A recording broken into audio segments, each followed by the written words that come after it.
Good morning. मैं मोहित कटारिया स्वागत करता हूं आपके अपने यूट्यूब चैनल न्यू फिजिक्स पर।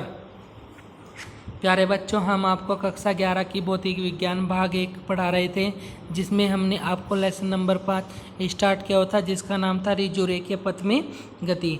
जिसमें हमने आपको लास्ट टॉपिक जो पढ़ाया था वो था चाल के बारे में, वेग के बारे में कि वेग क्या होता है, परिवर्तित वेग, ताक्षणिक वेग। इस तरह से बताया था कि अगर वेग v बराबर है तो उसको हम ds/dt भी लिखते हैं, यानी दूरी का समय के सापेक्ष क्या कर दे, अवकलन। बताया था कि जो नीचे होता है उसके सापेक्ष हम अवकलन करते हैं किसका, जो राशि ऊपर होती है। जैसे हमने किसका किया था, y का किसके सापेक्ष, x के सापेक्ष, तो x नीचे आया था और y का ऊपर आया था।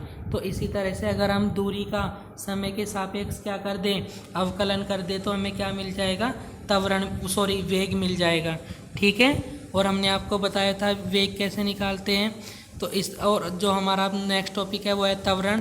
त्वरण क्या होता है, वेग परिवर्तन की दर क्या कहलाती है, त्वरण कहलाती है। यानी वेग को समय से भाग कर दे तो वही क्या होगा, त्वरण होता है।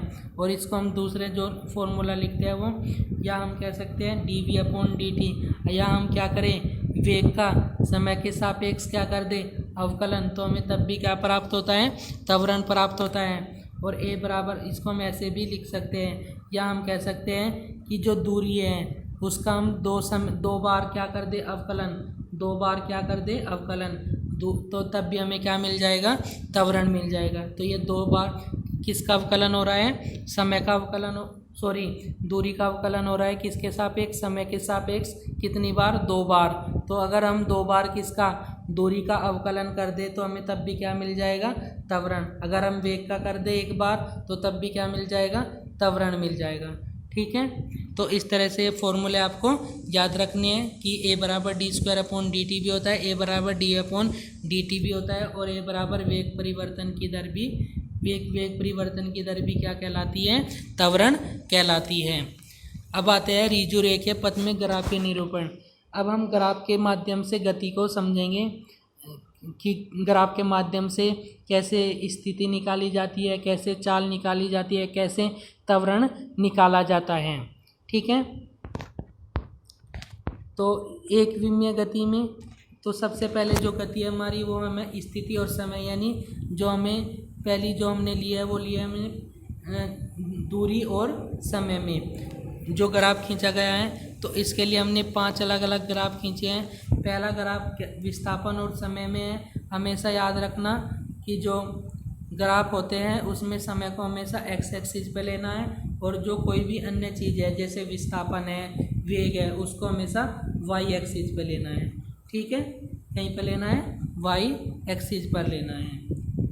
समय को हमेशा एक्स एक्सिस पर और अन्य चीज़ को वाई एक्सिस पर लेना है। तो पहले उसमें क्या बता रहा है ग्राफ में, पहले ग्राफ में बता रहा है कि जो विस्थापन है वो क्या है, स्थिर है, कांस्टेंट है। तो इसमें जो विस्थापन है कितना है, 0 है, क्योंकि हर जगह देखो एक ही है, सपोज करो यहाँ 5 है तो हर जगह पर कितना है, 5 है, तो कांस्टेंट है। इस तरह से इसमें विस्थापन बढ़ रहा है, इसमें घट रहा है, इसमें अलग अलग कभी घट रहा है कभी बढ़ रहा है, और इसमें भी कभी बढ़ रहा है कभी घट रहा है। इनकी व्याख्या मैंने यहाँ पर आपको करा रखी है। तो सबसे पहले तो ये पता होना चाहिए कि जब हम एक्स एक्सिस पर क्या लेंगे, समय लेंगे, और वाई एक्सिस पर क्या लेंगे, विस्थापन या दूरी लेंगे।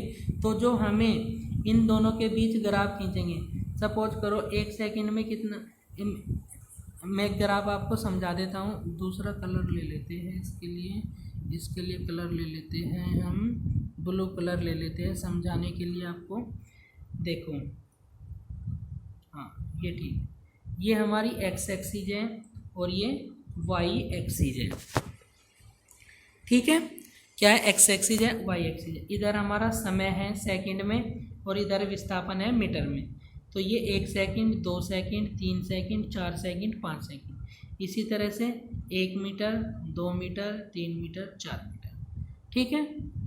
तो 1 सेकंड में सपोज करो कितना गया, 1 सेकंड में गया 1 मीटर, 2 सेकंड में गया 2 मीटर, 3 सेकंड में गया 3 मीटर। तो हम जब इनको मिलाएंगे तो जो हमें ये रेखा प्राप्त होगी, तो जो समय और स्थिति यानी विस्थापन समय के, सेकंड के, स्थिति के या विस्थापन के, समय विस्थापन ग्राफ में जो हमें रेखा प्राप्त हुई यही हमें क्या बताएगी, वेग के बारे में बताएगी। या हम कह सकते हैं कि स्थिति समय ग्राफ से हमें क्या प्राप्त होता है, वेग प्राप्त होता है। अगर आपसे क्वेश्चन पूछा जाए कि समय स्थिति ग्राफ से क्या प्राप्त होता है तो आप बताओगे कि हमें वेग या चाल प्राप्त होती है। ठीक है, तो अगर समय और स्थिति के बीच यानी दूरी और सेकंड के बीच क्या दिया हुआ है, ग्राफ दिया हुआ है, तो हम उससे क्या निकाल सकते हैं, वेग निकाल सकते हैं। बस आपको इतनी बात याद रखनी है। ठीक है, क्या निकाल सकते हैं, वेग और चाल निकाल सकते हैं किससे, स्थिति और समय ग्राफ से। और इसके हमने अलग अलग ग्राफ बनाए हुए हैं। तो पहला जो ग्राफ है उसकी व्याख्या भी की गई है कि चित्र में समय विस्थापन ग्राफ की ढाल शून्य है, अतः वस्तु विस्थापन में है। ठीक है, क्योंकि देखो जो पहला ग्राफ है उसमें क्या है कि समय तो बढ़ता जा रहा है लेकिन जो विस्थापन है वो वहीं पर है। समय तो देखो यहाँ पर मैं इसको अगर डालूँ यहाँ 3 सेकंड है, 4 है, समय तो चेंज हो रहा है लेकिन यहाँ पर ये 5 मीटर के विस्थापन पर ये क्या है, कांस्टेंट हो गया है। तो इसमें जो ढाल है, जो चाल है, वो चाल क्या हो जाएगी, 0 हो जाएगी। चाल कितनी हो जाएगी, 0 हो जाएगी। चित्र बी में समय विस्थापन की ढाल धनात्मक है तो वस्तु एक नियत धनात्मक वेग से गतिशील है। देखो चित्र 2 में जैसे जैसे समय बढ़ रहा है वैसे वैसे भी क्या बढ़ रहा है, ग्राफ बढ़ रहा है, एक ही कांस्टेंट स्पीड से बढ़ता जा रहा है। ठीक है, यानी 1 सेकंड में 1 किलोमीटर, 2 सेकंड में फिर 1 किलोमीटर, 3 सेकंड में फिर 1 किलोमीटर, तो उसी तरह से यह मीटर में बढ़ता जा रहा है। तो जो ग्राफ है वो क्या है, धनात्मक है। इसी तरह से तीसरा ग्राफ ऋणात्मक है, वो ऐसे आ रहा है। चौथा ग्राफ भिन्न भिन्न बिंदुओं पर भिन्न भिन्न है। चौथे ग्राफ में क्या बता रहा है कि ऐसे बढ़ रहा है, तो अलग अलग जगह पर। पांचवें ग्राफ में क्या हो रहा है कि ढाल समय के साथ परिवर्तित हो रही है, 0 से a तक बढ़ रही है, फिर क्या हो रहा है कि a से b तक घट रही है और b पर क्या हो रही है, 0, और फिर b से c तक क्या हो रही है, घट रही है।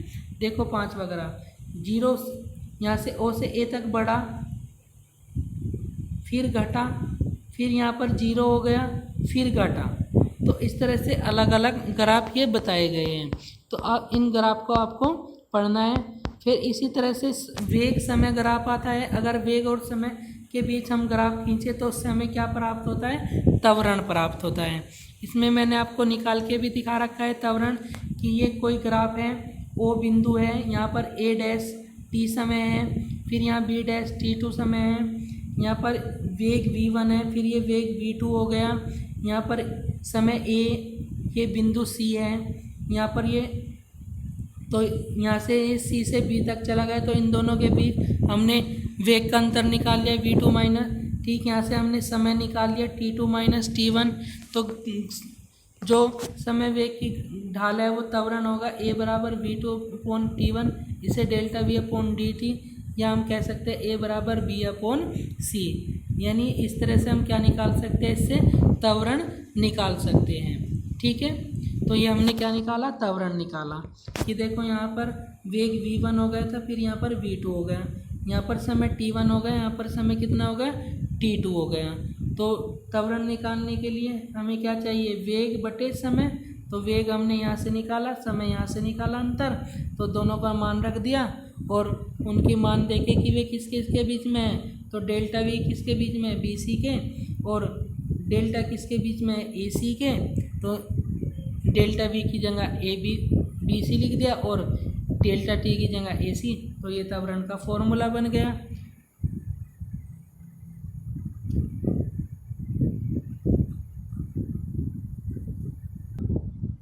इसी तरह से हम किसके बीच में भी ग्राफ खींच सकते हैं, समय और त्वरण के बीच में भी ग्राफ खींच सकते हैं।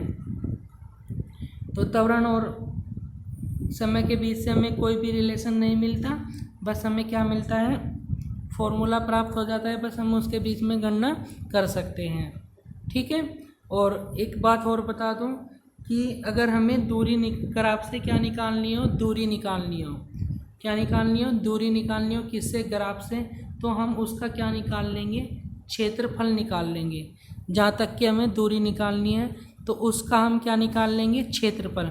ये बात नोट कर लेना कि दूरी निकालने की ग्राफ से दूरी निकालने के लिए ग्राफ का क्षेत्रफल ज्ञात करते हैं, क्षेत्रफल ज्ञात करते हैं। ठीक है, तो ये बात आप क्या कर लेंगे, नोट कर लेंगे कि ग्राफ से दूरी निकालने के लिए हम ग्राफ का क्या करते हैं, क्षेत्रफल ज्ञात करते हैं। तो आज की वीडियो में बस इतना ही। वीडियो अच्छी लगी है तो वीडियो को लाइक करना, शेयर करना और कमेंट करना।